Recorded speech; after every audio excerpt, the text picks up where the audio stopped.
Yo, Big D here on a Monday night talking in some NFL draft quarterbacks. Before I bring in the nice special guest, please subscribe, like, and share the Spunky Spectrum Sports YouTube page. See all my content. UFC this 285 this week, so you know there'll be an episode on that. Also, check out the Big D podcast for all your audio listeners on Spotify and Apple. So joining us to talk 2023 NFL Draft quarterbacks is a writer for FF League winners. He is the FF guru on Twitter, Tony Walsby. Tony, I can't believe it. We're talking 2023 NFL Draft quarterbacks. I thought the Super Bowl just happened, 5 hours ago, right? Thanks for having me on, Big D. Yeah, that's the offseason comes at you fast. The combine starts this week. I mean, holy crap. Yeah, I mean, everybody's going to be gathering in Indianapolis. We'll be measuring like how high, how tall somebody is, or how much they weigh, how fast they run, or how much they can lift. Yeah, I do want to give a combine caveat to everybody listening here. The combine is a fun event, but at the end of the day, watch tape, look at stats. How these guys perform in gym shorts and running straight lines, at the end of the day, it doesn't really matter. Yeah, nobody cares about the underwear Olympics. Exactly. I mean, Jerry Rice ran a 4.640, and nobody could cover him. Exactly. Because we didn't know he was catching bricks with his hands his entire life. He just turned defensive backs into brick oven pizzas. Exactly. So obviously, with your ranking, obviously you do all kinds of quarterback evaluation. You rank them, and your number one quarterback is Ohio State CJ Stroud. And being a Michigan guy, it must be tough seeing. Well, maybe not the last 2 years because Michigan's beaten the team up the team in Columbus. But why CJ Stroud number one on your list? All right. So I'm a Michigan alum. I'm a huge University of Michigan Wolverines fan. But like always in fantasy, I put personal bias at the door. And that's why CJ Stroud is my number one quarterback of this 2023 class. The main reason is his ball placement. He is the most accurate quarterback in this class, in my opinion, and he's got all the intangibles to go along with it. He's got the size, and I mean, anybody that watched that college football game against Georgia saw what CJ Stroud is. That was his coming out party. He had a ton of questions after being throttled by my beloved Wolverines twice in a row, 2 years in a row. He had a lot of questions about could he perform against a real defense in a big game. He came out with over 480 passing yards, 4 touchdowns, no picks against the Georgia defense that, for all intents and purposes, is basically a low-level NFL defense. And they couldn't pull up the win, but he was lights out. He showed who he is. Yeah, thinking back to the college football playoff, I mean, CJ Stroud in basically what turned into a road game for the Buckeyes played really well. I think of that game, Stroud showed me a couple things. One, he showed me he could move because in Columbus the last couple of years, I mean, we heard about CJ Stroud's mobility, but he moved really well that game. And secondly, yeah, Ohio State probably this year played with the best wide receiver in college football, Marvin Harrison. I think we could both agree he was the best receiver in college football because I think he tormented everybody. Yeah, and he had the best wide receiver in college football the year before too, at Jackson Smith-Njigba. Which one? You mean Garrett Wilson or Chris Olave? No, I'm talking Jackson Smith-Njigba was better than both of them when they were all there. But here's what I would say. One, it was just one game and it was in a dome. Yes, but thinking back to CH Sharp, he struggled in a couple games. That Northwestern game was a fiasco. Not true. They played basically in a hurricane, so I don't think you can hold that against him. Secondly, Ohio State wide receivers help any quarterback. I don't care if you're Justin Fields, CJ Stroud, Craig Krenzel. Ohio State wide receivers help any wide receiver. I mean, he played with at least 3 guys will be first round guys, and maybe 4 depending on where Jackson Smith and Jacobs picked. And 3, Ohio State quarterbacks have historically not done well in the NFL. Justin Fields, we don't know if the guy can throw the ball right now. Dwayne Haskins didn't really work out with Washington. And some of these other guys, I mean, who was the guy with Ohio State back in the 80s? Arch Leeson was supposed to be the straight arrow. Well, he gambled his career in the NFL and lost big time. And so here's the thing. I'm a big helmet scouting guy. I am. If a college is like a wide receiver factory, I am buying the wide receiver coming out of there. Same thing quarterback, same thing running back. So normally I would be worried about CJ Stroud because of the Ohio State quarterback lineage coming into the league. They're all terrible in the NFL. The reason I'm not worried about it now is because of Justin Fields. Justin Fields is legit. That man set the NFL world on fire this year with literally zero help. He was a one-man wrecking crew. They got one of the worst offensive lines in the league. They have 0 wide receivers. Their only wide receiver that would be a wide receiver 3 on any other NFL team, Darnell Mooney, was hurt by midseason. I mean, they have no one. He was literally out there doing it all by himself. And Justin Fields' success in the league is one of the reasons I think Stroud's game can translate to the NFL. It's interesting because I mean, yeah, Justin Fields a great run. I think he's still running by the Miami Dolphins or like Detroit Lions for big plays. But is Stroud running because the Bears need him to be, or running because he can't throw the ball? I mean, that's always going to be a question. Plus, can CJ Stroud play outside in November, December, and January? I mean, I don't think you got to worry about that with a guy coming from Ohio State. He's used to playing in the cold weather. You know, he got throttled by Michigan twice, but you know, you can't put that against him. We got one of the best teams in the league. And also, on Fields, I mean, come on. I mean, if you were throwing to DoorDash drivers out there, you'd be running a lot too. I mean, the guy has no wide receivers. Chase Claypool is a joke. They gave him a second-round pick for him because they tried to get him anybody. Like, they don't have warm bodies at wide receiver over there last year. So if that was your wide receiver room, you'd be running for your life too. True. I mean, the Bears haven't picked a wide receiver. I don't remember Bears wide receivers since the guy from Tennessee. I can't think of his name. 40 years ago. Willie Goller from Tennessee. Thank you. So number 2 on your list, which who's going to surprise a lot of people because I think most draft gurus have him number 1, is Alabama's Bryce Young. But why is Bryce Young number 2 on your list? Is it the size, the lack of the injury, or are you just more a CJ Stroud fan? So I'm a big CJ Stroud fan. That's the main reason. Like I said, they're 1A and 1B for me. You got the lack of size, but like I said, you know, we've seen Russell Wilson in his prime, not now, and Drew Brees overcome the size thing. So I don't think the size thing limits him that much. To me, I worry more. My biggest worry with Bryce Young would be what you mentioned with Ohio State, in that Bama guys can be hard to evaluate because they're basically playing on an NFL team in college. When you're surrounded by 12 guys that are going to get drafted and start in the NFL, it's kind of hard to evaluate how actually good you are when you're going to get in the league and play with all guys that are that good. So that, to me, that would be a somewhat knock against him. The whole Bama cornerback lineage thing scares me a little bit. I mean, who's the last Bama quarterback? I mean, I guess I like Tua. Tua's shown he can be elite if he can stay on the field with the whole concussion thing. But I mean, Mac Jones, I'm not a big Mac Jones guy. I mean, there's not a lot of Bama quarterbacks that have come out and had success in the league.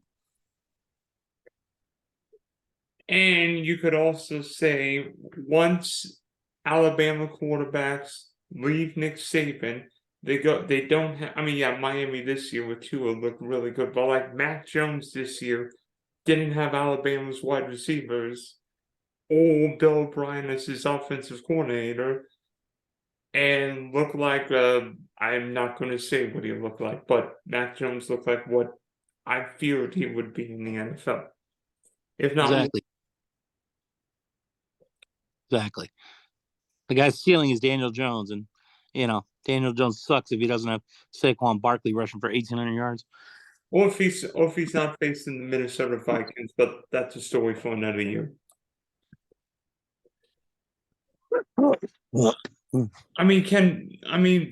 Can Bryce Young be the next Russell Wilson, Drew Brees? Because we've seen some smaller quarterbacks, Kyler Murray, Baker Mayfield, struggle. Could Bryce Young be Russell Wilson? Because I've heard some people say Bryce Young's like a smaller Pat Mahomes, but Pat Mahomes is big. He's like my size and probably heavier. Is Bryce Young more in the Russell Wilson, Drew Brees group, maybe? Yeah, I mean, to me, trying to compare anybody to Pat Mahomes is a joke. I mean, Pat Mahomes can make throws that no quarterback that's ever laced them up can make. And he could do that in college. He was running that spread system at Texas Tech, and like he was raw coming out, but you could see it on his college tape. The throws he could make. The man is special. So comparing anybody to Pat Mahomes, you can't do it. I don't care just because nobody else can make those kind of throws. No one that's ever played the game can make those kind of throws that he can make. So I don't think comparing anybody to Mahomes, I don't think he could do it. I think Russell Wilson's a fair comparison for him. I think, Bryce Young is kind of like Russell Wilson. I feel like he's kind of an improviser. He's a shorter guy. He doesn't have a lot of mobility, but he can get out of the pocket, sling it down the field. And I think Young can definitely have success as an NFL starter in the league, but I don't see him as being elite. I think he'll be a top 15 guy in the NFL, and that's his ceiling. Whereas I think Stroud can be like top 5. I think it also would help Bryce Young if he played in warm weather, because if he got drafted by, let's just say, the Indianapolis Colts, I feel like that would be a pretty good situation, because you imagine if he played half his games in Chicago, one of these cold weather teams. Oh Lord. Agreed. I think Bryce Young could definitely benefit from a good situation. And you mentioned Indianapolis, that would be a good fit for him. I think he'd be great there. I mean, I think Indianapolis would be a good fit for any young quarterback because of Jonathan Taylor. I mean, I know we're not as high on him now because he was hurt a lot this year, but the guy has proven he can be the best running back in the NFL. So, I mean, the guy ran for like I think he had 3 seasons of almost 2,000 yards each at Wisconsin. I mean, that guy's a man child. So anybody being able to hand off to Jonathan Taylor, I mean, come on.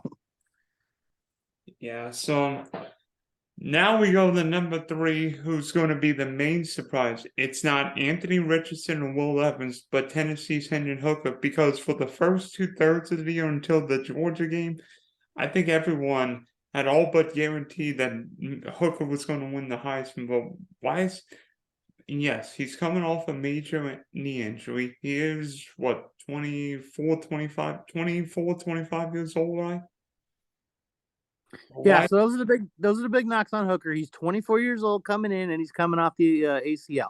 Those are the big knocks on him. And I think another big knock on him is he only had 1 year of good college production. But here's the thing. The reason Hendon Hooker I have at 3 is because I think he's got the potential to be a legit NFL starter in the league. I think he's got that potential.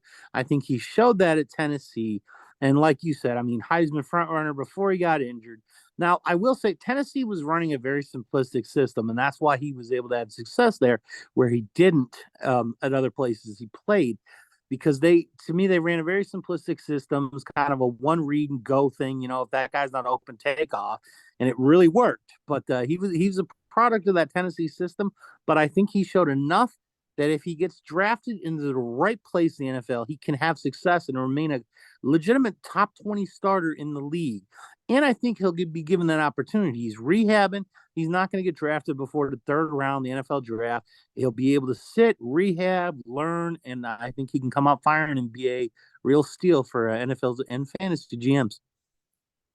I'm trying to think. If you're a team 2nd, 3rd round, maybe you don't hit on one of these top guys in the draft. You don't get a Derek Carr, Jimmy Garoppolo, Aaron Rodgers. I'm trying to think. I mean, maybe not Arizona because Kyler Murray's off doing his own thing. But if you're the Miami, well, maybe not Miami because Tua is always hurt. Maybe if you're trying to think, what'd be a good team for Hendon Hooker to end up with? To me, Miami would actually make sense just because of Tua's health. I mean, so they're committed to his starter, to his clear concussion protocol, technically. But that man, I mean, he was curling his fingers because of his concussions on Monday Night Football. I mean, the man looks like he could be one hit away from being Javid Best and not being able to be cleared to play in the NFL anymore. And I like Tua. He's elite when he's healthy, but we don't know what's going on with his health. So Miami, I could see as being a decent spot for Hooker as like a security blanket for Tua.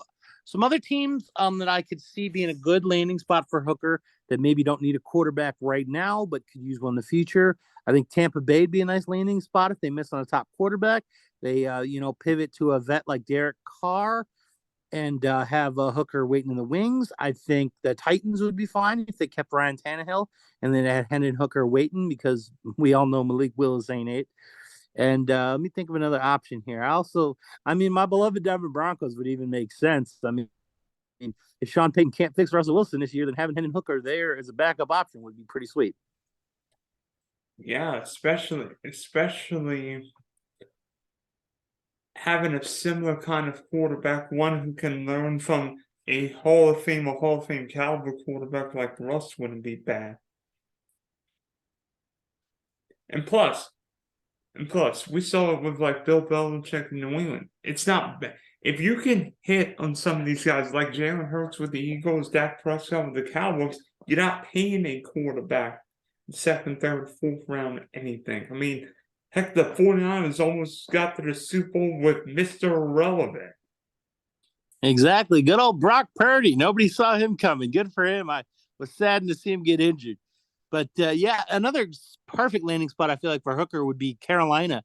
If they miss on one of the top rookie quarterbacks and end up getting like a Derek Carr or another vet to start this year, I think Hendon Hooker would be a steal for them. Particularly with Carolina having a boatload of picks via the Christian McCaffrey trade. Exactly. They could build around a nice young rookie quarterback.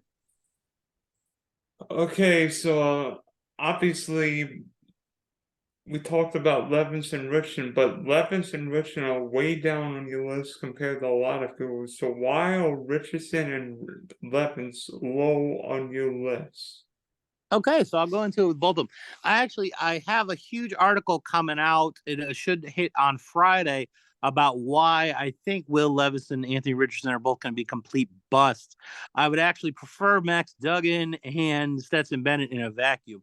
Like if I had to take one of them in the first round, I'm drafting Duggan or Bennett over either of these guys.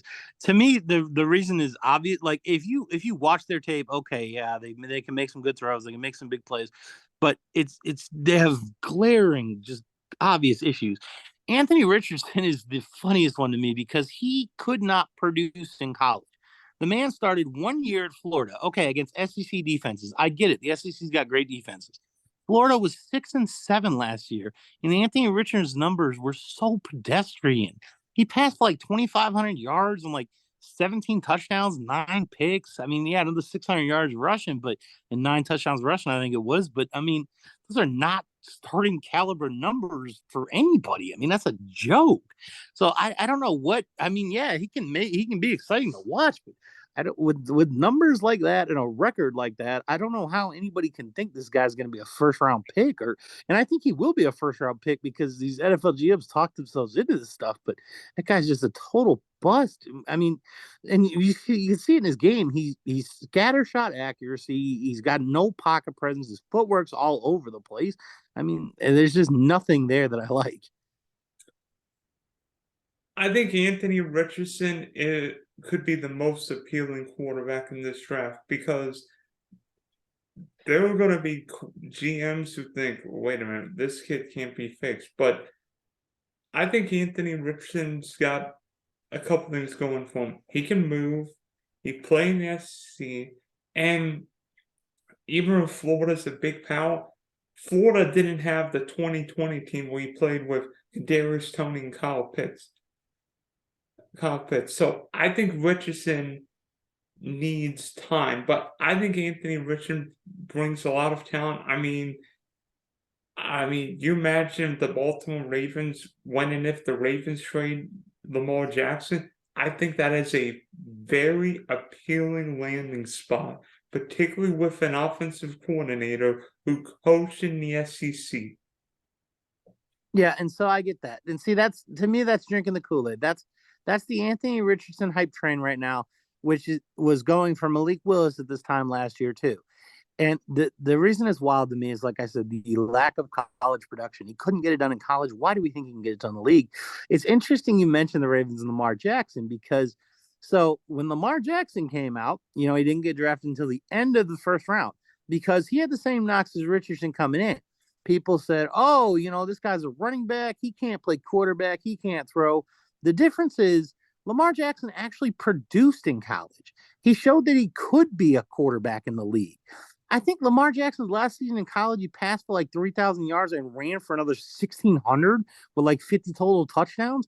Those are the numbers of a man that can be an NFL quarterback. And Anthony Richardson has not shown that. If you watch his tape, he's got some splash plays here and there, but he just doesn't. The numbers and the tape does not look like a man that can have success in the NFL. And I think the Ravens know that. Like, I'm not sure that they're going to get a deal done with Lamar Jackson, but I think they'd be a lot better off replacing Lamar Jackson with Hendon Hooker than they would paying up for bust Anthony Richardson. Ooh, so what do you not like about Kentucky's Will Levis? All right, so Will Levis is kind of a similar thing. They're different prospects. What Will Levis has going for him that Anthony Richardson does not is accuracy. I think he's been over 65% in his 2 years as a starter at Kentucky, so he's got accuracy. My biggest problem with Will Levis is the same problem that Zach Wilson had and the same problem that Paxton Lynch had. And I don't understand how NFL GMs that get paid millions and scouts that get paid big bucks to do this can't see it. Will Levis's release is terrible.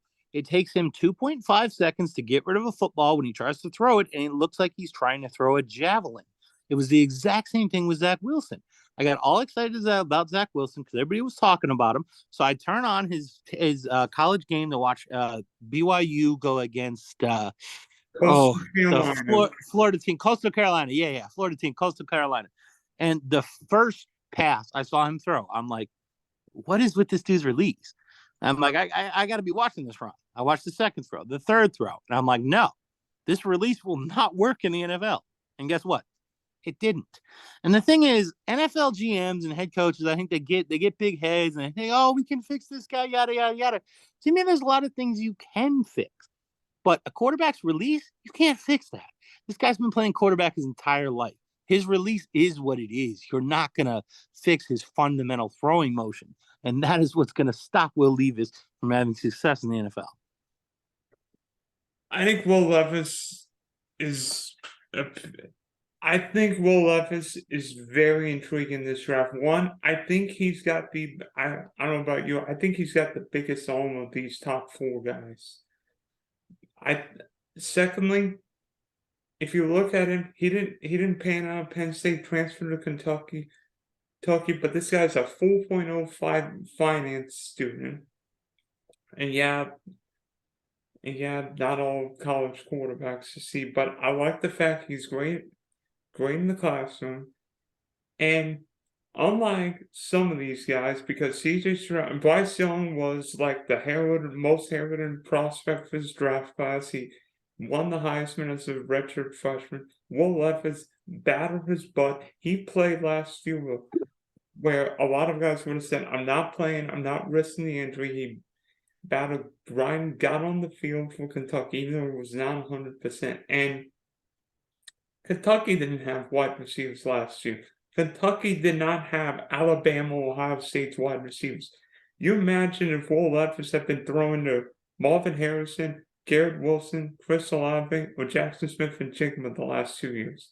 People be talking about Will Levis. I think Will Levis has got the chance of being a top 5, 7, 8 pick in this draft. I mean, I'm seeing more positive. I'm seeing more Josh. I mean, I don't know if he's quite Justin Herbert when he came out of Oregon, but I think Will Levis has got a chance to be a top 10 pick in this draft, and I'm more willing to take the gamble on him. Zach Wilson was immature and went to the wrong team. I think if Will Levis went to one of these teams with a coach and GM who believe in him, I think he could succeed. Okay, yeah. See, I just don't see it. And here's the thing. I can appreciate his maturity level. Like I said, he's an accurate guy. And I also agree with you about the arm strength. That guy has a cannon for an arm. He does. My problem is it's not like he set the world on fire in college. I mean, I think this past season he had like, I don't know, something like 3,500 pass yards with like 19 touchdowns, 10 picks, like decent numbers, but not the kind of number you expect from like a top 10 NFL quarterback. Do I think he'll be drafted by the top 10? Because these NFL GMs love to pimp up quarterbacks and get themselves fired and ruin their team's future. Yeah, I think he'll probably get drafted in the top 10 in the NFL draft. But like Anthony Richardson, he's going to be a complete bust. I can't see it. Like I said, when I see lack of college production with these guys, it's a huge thing. And then I couple it with watching the tape. And like I said, to me, and I agree with you. If he was at Bama or Ohio State, Will Levis would, be passing for 4,500 yards and 40 touchdowns in college. With his release, I still don't think it would matter when he got to the league. Like I said, he's got, regardless of character differences, he's got the same release Zach Wilson had. He's got the same release Paxton Lynch had. He got the same release Ryan Mallett had. It's just a release. I'm not going to say Tim Tebow because that's the extreme, but it's such a bad release that it just can't be fixed. And then NFL defenses, it doesn't work against NFL defenses. Interesting. I like a spicy disagreement when we go at it with opposing quarterbacks. So if you're the Chicago Bears, you're the Chicago Bears general manager with the #1 pick, Justin Fields, as your quarterback. Do you option A, keep Justin Fields and trade the pick and get whatever you can for it, or take a quarterback and trade Justin Fields? All right, so if I'm the Bears GM, I'm definitely going with option A, but I'm not telling anyone. I'm publicly acting like I want one of these quarterbacks, and I may be open to trading Justin Fields, and I'm not sure because I'm in love with CJ Stroud or Bryce Young, and I'm pimping that up so that a team that really loves one of these guys will trade up above Houston with me at 1 to get the quarterback they want. The Bears should absolutely hang on to Justin Fields, who already talked about how much I love him, and get a haul for that first pick. There's plenty of teams in the top 10, like Carolina, like Indianapolis, that need a quarterback that are going to want their guy that will trade a haul to come up to 1. The Bears move back to, 7, 8, 10, whatever it is, get a slew of picks with it, and then use those picks to start building around Justin Fields. I would love, love, love to see the Bears use one of their picks on Jackson Smith-Njigba to tie him with Justin Fields. Would love it so much. I've gone back and forth, but the more I think about it, I think the Chicago Bears should 100% move the pick because Carter from Georgia, Williamson from Alabama will not win Chicago any more games. The Bears are not going to win more games if they take Justin Fields, trade Justin Fields, and take Bryce Young, Stroud, or any quarterback. I think the Bears have to get whatever they can. And I know it's not the 2024 draft class where Caleb Williams and Drake May look like can't miss prospects, but it only takes one team. What if Jim Irsay and the Indianapolis Colts decide, you know what, we're going to draft Bryce Young and we'll pay the Bears whatever they want. We're making sure Houston's not getting Bryce Young, and we're making sure that if Bryce Young succeeds, it's in Indianapolis and not in Houston. Agreed. And to me, CJ Stroud and Bryce Young are on the same caliber as Caleb Williams and Drake May. I don't see them as being that far separated. They're all. I think they are all quarterbacks with top 5 potential that can be elite starters in the league. But at the same time, they're not like blue chip generational can't miss guys like a Trevor Lawrence or an Andrew Luck or an Arch Manning that you're like, I must have that guy. To me, those 4 guys are all kind of in the same thing. So if you want that guy, you get him now and you don't wait a year. And plus, if the Bears stumble this year and got the number one pick next year, guess what? They could always take Caleb Williams or Drake May, trade Justin Fields, and still end up basing the same situation they are now. Exactly. What the Bears need to do is trade back that pick, get a slew of picks, surround Justin Fields with talent, and watch what he can do with an offensive line and with some wide receivers. At least one. Give the man at least one wide receiver that would be starting in the NFL on any other team. Please. I mean, you imagine how well Justin Fields could play if they surrounded him with, let's see. Well, one problem. This isn't a great wide receiver draft. I don't think Are this. you serious? Are you serious when you say that? Yes, I don't think this. Oh, I don't think this is a great receiver draft. you're killing me. Okay, so Jackson Smith-Njigba is amazing. All right, that guy was the best wide receiver in the And room. by the way, Jackson Smith-Njigba was the number one receiver on my board. Good. See, so you know, so you should know the guy was the best wide receiver on a team with Garrett Wilson and Chris Olave. Enough said. He's amazing. All right, Jackson Smith-Njigba is legit. Now, I'll admit when you go after him, after Smith-Njigba, you got guys with a little bit of questions. However, I think Jordan Addison and Kayshon Boutte, without a doubt, have the profiles to be low-end wide receiver ones in the league. After that, you got a guy like Quentin Johnson, who I'm not a huge fan of, only because he's a body catcher, and I don't do those guys. But you still got and then you got Jalen Hyatt, who is a huge, to me, Jalen Hyatt in the right situation can be Tyreek Hill. Jalen Hyatt in the wrong situation can be Cordell Patterson before he converted to running back. Nothing. I mean, I imagine what Hyatt could do with Justin Herbert in LA. Exactly. You give him a quarterback that can sling it and a coach that'll just run a fly route with him every time. Woo! Like I said, Tyreek Hill all day. I also like Josh Downs a lot. As kind of, I worry about Downs and the whole UNC wide receiver lineage, but I like Downs' tape. He's got amazing footwork. He's a excellent route runner. I think Downs can also be a legit wide receiver in the league. So I actually think this is a pretty solid wide receiver class. I don't think there's a Jamal Chase, Julio Jones, or number one slam dunk wide receiver in the league. Though. So Jackson Smith-Njigba is that, but I can understand why people don't understand, why people might not think he is that yet, since he was hurt all last year. Look at his numbers from the year before. I mean, the man's insane. And like I said, that was with Garrett Wilson and Chris Olave. I mean, that man is out of this world good. So Jackson Smith-Njigba is absolutely that guy, but we just don't know it yet.